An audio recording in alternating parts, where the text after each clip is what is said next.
Advocate Chandrashekhar Azad ji ने Ramlila ground पर कई लाख लोगों के साथ आंदोलन किया, 2 महीने जेल में रहे, लेकिन सुप्रीम कोर्ट को गुरु घर जो रविदास मंदिर था उसको बहाल करना पड़ा, मंदिर बनवाना पड़ा और उस जगह को भी वापस अलॉट करना पड़ा। ये भीम आर्मी आजाद समाज पार्टी की ताकत है, ये इस बहुजन समाज की ताकत है। इसके अलावा चाहे हाथरस का मामला हो, चाहे इंदर मेघवाल का मामला हो, चाहे मूछों पर रखने पर देश में हत्या होती हो, चाहे घोड़ी पे चढ़ने पे लोगों की बारात नहीं निकल सकती हो, आज आजादी के 70 वर्ष के बाद भी दलित का बेटा फौज में भर्ती हो सकता है, सीने पे गोली खा सकता है, देश की सेवा कर सकता है, लेकिन अपने गांव में आज भी देश के बहुत सारे हिस्से ऐसे हैं कि स्वाभिमान के साथ अपनी बारात को अपनी घोड़ी पर बैठकर बारात नहीं निकाल सकता।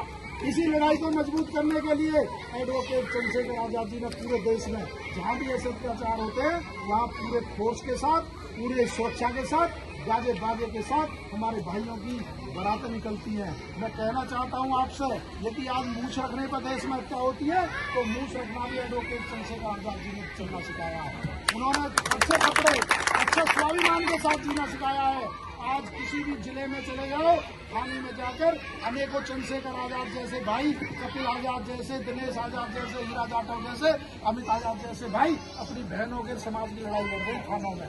तो उन्होंने नेता पैदा किए हैं, नई पंक्ति की एक फौज तैयार की है कि मेरे समाज पे जुल्म ना हो सके। उनको 90 से ज्यादा मुकदमे हैं, वो अपने पर्सनल नहीं है, वो जो बहुजन समाज मेरे सामने बैठा है, जो हमारा दबा कुचला शोषित वंचित हमारे भाई बैठे हैं, उनके हक अधिकार के लिए उनको करेंगे। रासू का जैसी कार्रवाई 16 महीने जेल में उन्होंने आपके लिए काटी है। जहां भी देश में जरूरत पड़ती है वहीं पहुंचते हैं और पिछले 3 सालों में से 2 साल के करीब ज्यादा से ज्यादा 2 साल जेल में रहे। आज उस आवाज को, उस बहुजनों की आवाज को, उस बहनों की आवाज को, उस माता बहनों की आवाज को, उस गरीब दलित शोषित की आवाज को दबाने का प्रयास कर रहे हैं कुछ लोग। ये सरकार नहीं चाहती कि ये मुखर आवाज, ये न्याय के खिलाफ आवाज पूरे देश में इसी तरह चलती रहे, इसलिए उनके साथ साजिश रच के उनकी हत्या करवाना चाहते हैं। मैं आपसे कहना चाहता हूं मेरे साथियों, यदि ऐसी आवाज को बंद कर दिया गया, ऐसे लोग, ऐसे भाई, ऐसे संघर्षशील नेता, ऐसा बहुजन समाज का सपूत सदियों सदियों में पैदा होते हैं, युगों युगों में पैदा होते हैं।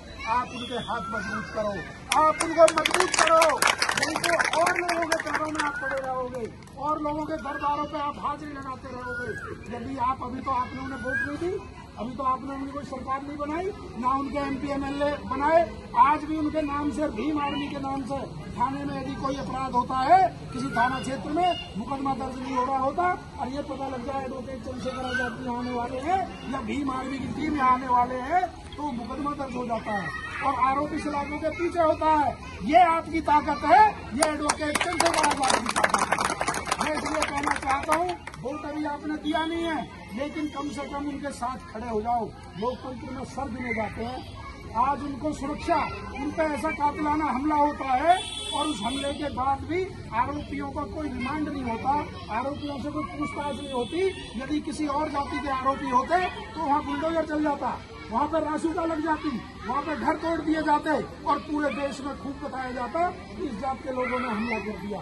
लेकिन क्योंकि मुख्यमंत्री की जाति के लोग हैं, उन पर तो बुलडोजर नहीं चला, उन पर तो रासुका नहीं लगी, पिस्टल से फायरिंग हुई, लेकिन कत्ते में उनको दर्ज करके जेल भेज दिया ताकि ना आसानी से जमानत मिल जाए। मैं आपसे फिर कहना चाहता हूँ, 21 तारीख को बहुत बड़ा आंदोलन पूरे देश का, जो हमारा बहुजन समाज है वो दिल्ली में जंतर मंतर पर एक दिन के लिए अपने बेटे को मजबूत करने के लिए आ जाओ। देखो, यदि कोई अनहोनी हो जाती तो मैं इस बात को कहता हूँ कि 20 साल तक कोई नाम लेने वाला नहीं होता, बहुत पीछे समाज चला जाता। आज जब इतनी लड़ाई लड़ते लड़ते आज भी बहनों के साथ रेप हो रहे हैं, आज भी मटके पे छूने पे हत्या हो रही है, आज भी जो तमाम तरह के अत्याचार हमारे भाइयों पे हो रहे हैं, और यदि सपोज करो इस आवाज को यदि ये समाप्त कर देते तो कौन लड़ाई लड़ता।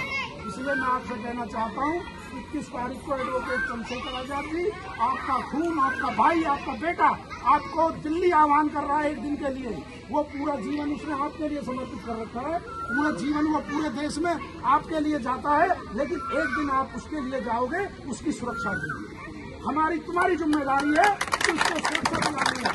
इसको सीबीआई जांच की मांग हमें करानी है। आखिर कौन लोग हैं जिनको इनकी हत्या से फायदा? अच्छा, कौन लोग हैं जो इस राजनीतिक षड्यंत्र के पीछे हैं, जो इनकी हत्या कराना चाहते हैं?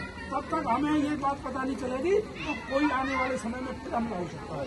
आए दिन उनको फेसबुक पर धमकियां दी जाती हैं, आए दिन उनको फेसबुक पर लिखकर, ये मैंने खुद पढ़ा है, ये लिखते हैं जब कहते बच गया अगली बार नहीं बचेगा।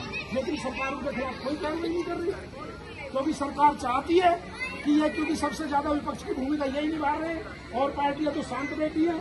और जब कहीं भी दिक्कत होती है तो संविधान बचाने में, लोकतंत्र बचाने में, SC/ST एक्ट बचाने में यदि कोई RSS और बीजेपी के एजेंडे के बीच खड़ा है तो वो एडवोकेट चंद्रशेखर आजाद। ये मेरी बात आप कोई भी आंदोलन आपने देखा है, चाहे बहनों का आंदोलन हो, पहलवानों का, चाहे ग्रेटर नोएडा पर हमारे किसानों का आंदोलन हो, चाहे कहीं का आंदोलन हो, हमेशा उन्होंने बढ़ चढ़ के अपना सीना सामने करके आपकी लड़ाई लड़ी है। लेकिन एक दिन उन्होंने कहा है कि एक दिन मुझे चाहिए, यदि मेरा समाज, मेरे लोग, मेरे